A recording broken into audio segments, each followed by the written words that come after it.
Sa video lecture na ito, ating tatalakayin at babasahin ang tekstong pinamagatang Balot ni Dr. Janelle Jan O. Espalto.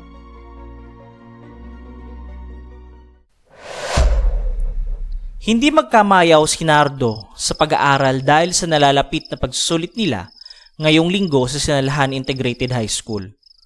3 gabi na rin siyang puyat para lang makapasa sa pagsusulit. 2:00 na madaling araw, sa katahimikan ng gabi, tanging tunog ng galaw ng kamay ng relo ang maririnig mo. Habang nagbabasa si Nardo ng kanyang mga reviewer sa ikalawang palapag ng kanilang bahay, bigla niyang narinig ang sigaw ng, "Balot! Bili na kayo ng balot!" Nang marinig niya ito, agad niyang tinawag ang magbabalot. Sabay-sabing, "Pabili po." Agad siyang nilapitan na magbabalot. Ngunit, nang sinabi niya na kukuha muna siya ng pera sa kanyang pitaka na nasa cabinet, laking pagtataka niya kung bakit biglang nawala ang tindero ng balot. Umihip ang malamig na hangin.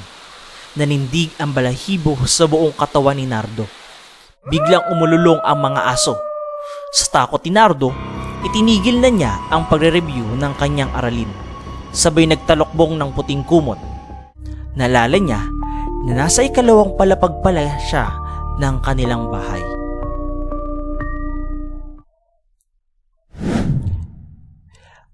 Ngayon tapos na natin basahin ang teksto.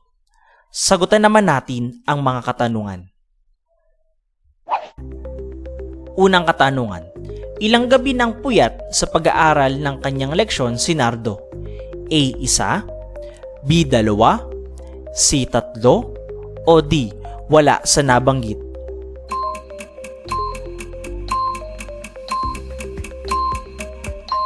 Ang tamang kasagutan ay C. 3. Ikalawang katanungan, sa kailaliman ng gabi, ano lamang ang maririnig sa mga sandaling nag-aaral si Nardo? A. Tilaok ng manok, B. Galaw ng kamay ng orasan, C. Hilik ng mga kasama niya sa bahay, o D. Wala sa nabanggit?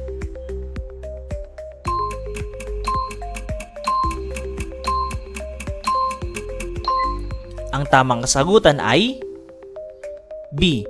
Galaw ng kamay ng orasan. Ikatlong katanungan, saan nagbabasa ng kanyang aralin si Nardo? A. Nagbabasa siya ng aralin sa bakuran ng kanilang bahay, B. Nagbabasa si Nardo sa unang palapag ng kanilang bahay, C. Nagbabasa si Nardo sa ikalawang palapag ng kanilang bahay, o D. Wala sa nabanggit?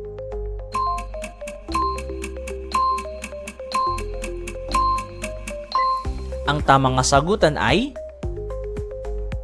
C. Nagbabasa si Nardo sa ikalawang palapag ng kanilang bahay. Ikaapat na katanungan, saan kumuha ng pera si Nardo habang pinaghihintay ang magbabalot? A. Kumuha ng pera si Nardo sa kanyang drawer, B. Kumuha ng pera si Nardo sa kanyang alkansya, C. Kumuha ng pera si Nardo sa ilalim ng kanyang unan, o D. Kumuha ng pera si Nardo sa cabinet?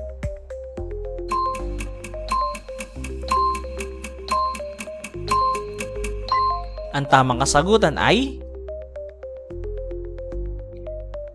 kumuha ng pera si Nardo sa cabinet. Panghuling katanungan, bakit natakot bigla si Nardo at nagtalokbong ng kumot? A.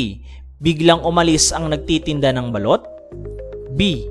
Bigla niyang naalala na ang lugar niya ay ikalawang palapag, C. Biglang nawala ang tindero ng balot, o D. Biglang umalulong ang mga aso?